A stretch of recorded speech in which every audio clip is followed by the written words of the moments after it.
I, 32 female, have two half-siblings, 15 male and 16 male, and a stepsister, 28 female. My parents divorced when I was 8, as Mom was caught cheating with my now stepdad. Dad got majority custody of me, because Mom didn't actually want any custody and wanted to go travel with now stepdad.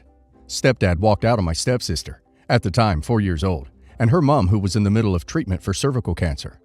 About 2 years after the whole thing went down, my stepsister's mom died, and my stepdad was given custody of her. He had none previously. As they then had to settle down, my mom fought for custody of me, as she didn't want to have to pay child support if she was stuck unable to travel because of stepdad getting stepsister. They got 50-50 custody of me. I wound up very close to my stepsister and ended up living together for a brief while after she was kicked out at 16. I left home at 17.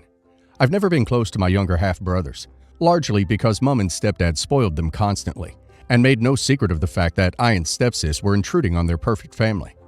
Long story short, we've been in low contact with them pretty much for the last 12 years. Stepsis reached out to them last year when she was diagnosed with cervical cancer and asked for their help to fund a hysterectomy.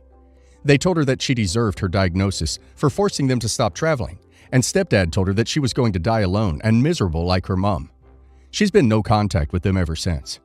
My dad died about 6 months ago and left everything to me plus a car to my stepsister. I've always been very close to him, and my stepsister also grew close to him after Mom, stepdad kicked her out. It's not a ton, but I was able to give her money for a house deposit and pay off her surgery, as well as pay off my student loans and enough to make a nice emergency fund. My stepdad recently found out about this. We don't know how, neither of us told him. And we've received several threatening emails and letters saying we should have shared with our half-brothers, and threatening to sue us since Dad left something to stepsis, despite them not being related. Then clearly he would have wanted our half-brothers to have something as well. I basically told them to get stuffed and stop harassing us. But I've just found out that my half-brothers have no money saved for their study, and I'm wondering if I'm the a-hole for helping out sis, but not them. Not the a-hole. Nope, nope, and nope. Firstly, sorry for your loss. Secondly, the money was willed to you legally by your biological father. It is yours to do with as you see fit. Helping your stepsister is wonderful, as you are close to her. Paying off loans is very sensible, and an emergency fund is vital. I would advise you also start paying into some retirement funds. Not the a-hole. If your dad wanted to leave your stepbrother something, he would have. Your stepdad is like a shark circling the waters for leftovers. Lawyer up, OP. Even if just in the sense you know legally he can't do anything. Not the a-hole. If your half-brothers don't have any money for their studies, it's not your fault. It was very nice of you to pay for your stepsister, and your stepdad is being the a-hole for threatening you for money he is not rightfully owed. Bad title, but let me explain. My dad passed away in 2015, and though him and I were never close, he wanted all of his inheritance to be evenly split between his 3 children, me and my 2 step-siblings whom he was actually close with. My siblings weren't happy with this because they thought it wasn't fair for me to get any of his money since they were the ones who actually lived with him and cared for him. So they refused to give me anything my dad owned. They also said I was a money W, and the only thing I ever wanted my dad for was his money. I got pretty upset and cut them off, but I still got part of the inheritance, not even half of what I should have gotten. He also left some extra money on the bank account for us to get monthly, like an allowance of sorts. He was big on education, so we have to prove that we are still enrolled and attending any school of our choosing to get the money. And if one of the siblings don't provide any proof, the others get their money.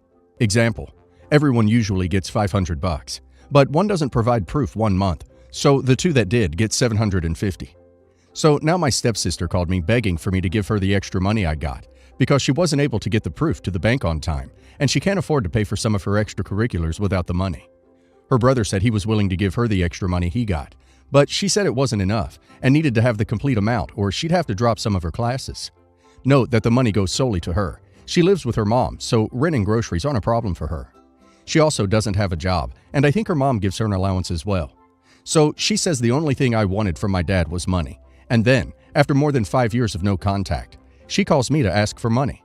I honestly don't need the money and was thinking of donating it or putting it into a savings account. But honestly, the fact that both my step-siblings were so awful to me and now are asking for help disgusts me, so I'm not planning on doing it. But my mom says that I'm being an a-hole and that she might actually need the money. So would I be the a-hole if I refuse to give it to her? Not the a-hole. Per the terms of the will, estate, that money is yours. It's entirely your stepsister's fault if she didn't fulfill the terms to get her money. Also, there's a good chance that she didn't get any money for a bigger reason than not turning in her paperwork. For instance, If there's a grade requirement, she may not have met that. And it's not as if your stepsister will go hungry or homeless. She wants you to give her your money so she can pay for extracurriculars. Nope. Now, relationship with your father aside, not the a-hole for the reasons you said. They were awful to you, and now they're crying at your doorstep. I wouldn't feel the urge to do them any favors, especially given that she doesn't pay rent or groceries, and you already mentioned you didn't even get the full inheritance you were owed. Also, personally, I'd recommend you set the money into a savings account. You don't need it now, but God forbid, you could need it in the future. Having some emergency savings is always a good idea. Not the a-hole. Don't give them anything. It sounds like they already screwed you over once during the initial payout. And to be frank, you shouldn't follow your mom's advice about this, because from your comment, it sounds like she's been lax about protecting your interests regarding this matter, in the past as well. When I, 28 female, was 1 year old, my mother met the man I would call Dad. She had 2 more children with him, and we were one cohesive family. I never met my real dad, never spoken to him. I even used my stepfather's name in a casual sense, but legally, I was never adopted by my stepdad. He was my real dad. I do, however, have a trust fund granted to me by my biological father, but it's more like a monthly stipend with many restrictions on how the money can be spent. My stepdad, father of my brothers, died 2 years ago suddenly. I paid for the funeral and cremation. I even trekked my butt to the middle of nowhere with no car and hiked for miles with my father's ashes on my back, because after he died, no one went to get his remains except for me. I also would like to add that I am extremely generous to my 2 younger brothers. When my youngest brother, K, 25, was in jail, I regularly gave him money for phone calls and commissary, etc. I give my other brother, B, 27, money if he needs it, or Ubers, etc. I even used to give my stepdad money during the recession, before I even had a trust fund, while I was in college working minimum wage. I did it because he and B couldn't eat without it.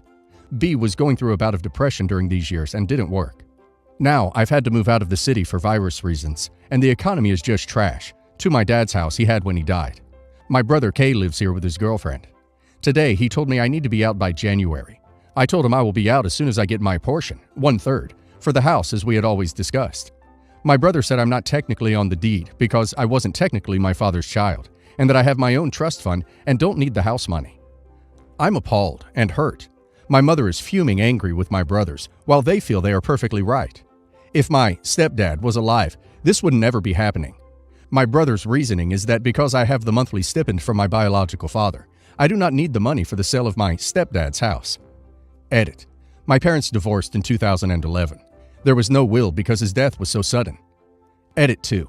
I sought a lawyer after my father's death, and he told me my only legal recourse would be my brothers putting me on the deed willingly. I had the papers drafted, but they never signed. It got to a point where my lawyer was like, "So, well, what do you want to do?" and costing me a ton of money.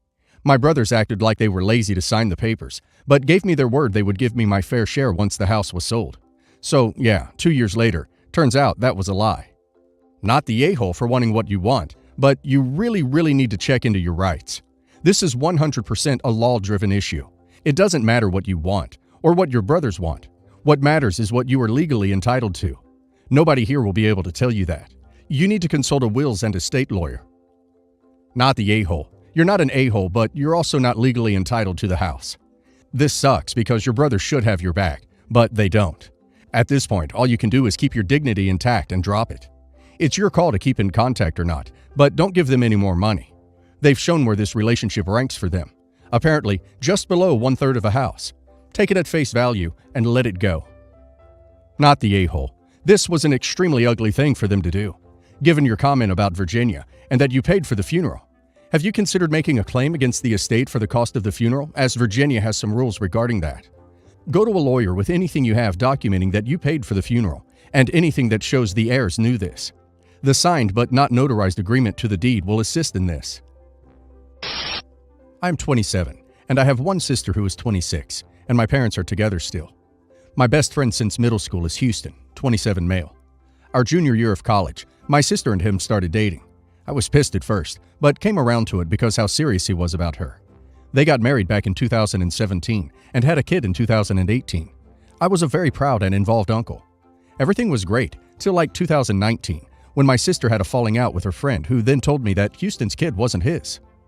To save characters here, the kid wasn't his. A total crap show after involving a divorce, child support, and elimination of custody. I told my sister during this process she was dead to me, as she not only ducked over my best friend, but lied to me in the process and allowed me to spend thousands of dollars on her kid. $1,000 between gifts and a nursery. Plus, I'd estimate I spent close to 500 hours babysitting. I then found out my mom knew the whole time because my sister told her. I called mom out in person, and she lost it. I said Houston has been in her house for a decade.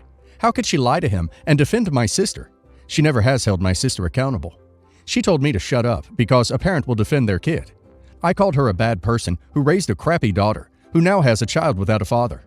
My dad told me to stop. I asked if he knew, and he said no. I said he's either a liar or a chump whose wife lied to him for years. We haven't had a relationship since this all went down in 2019. I left in 2020 to be closer to Houston after he got a job in another state.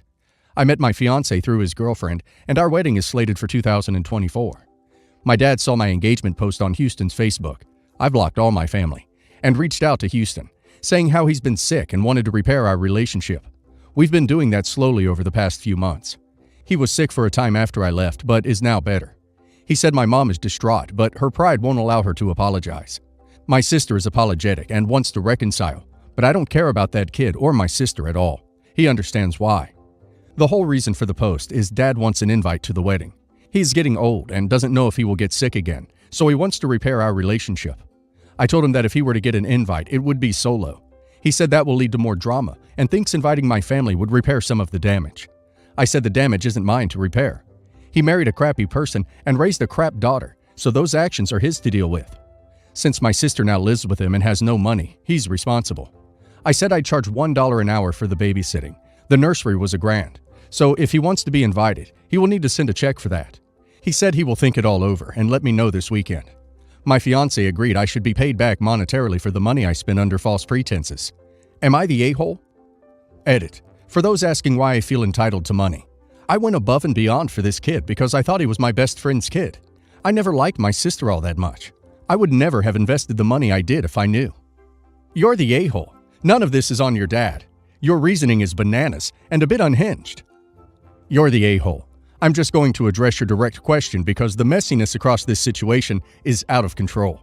First, this is your niece, regardless of whether she is Houston's or not. In any other circumstances, you'd still shower your niece with gifts. I get being mad at your sister for her actions, but at the end of the day, the child is blameless. She did nothing to you. The things you gifted her in the hours of babysitting should be because you loved her, and nothing more. Second, why would your dad be responsible for anything? He isn't your sister or your mom. Why are you holding him accountable with a threat of not attending the wedding? Seems super petty and unkind to your dad, who by your words, wasn't involved. You're the a-hole. Charging your dad money for something your sister did is illogical. Sounds to me like you're just wanting cash. Be pissed at your sister all you want. Be angry that your mother knew and hid the fact. But your dad and the child had nothing to do with any of this. So here's my reasoning. He is allowing her to live at his house, meaning he's taking responsibility for her.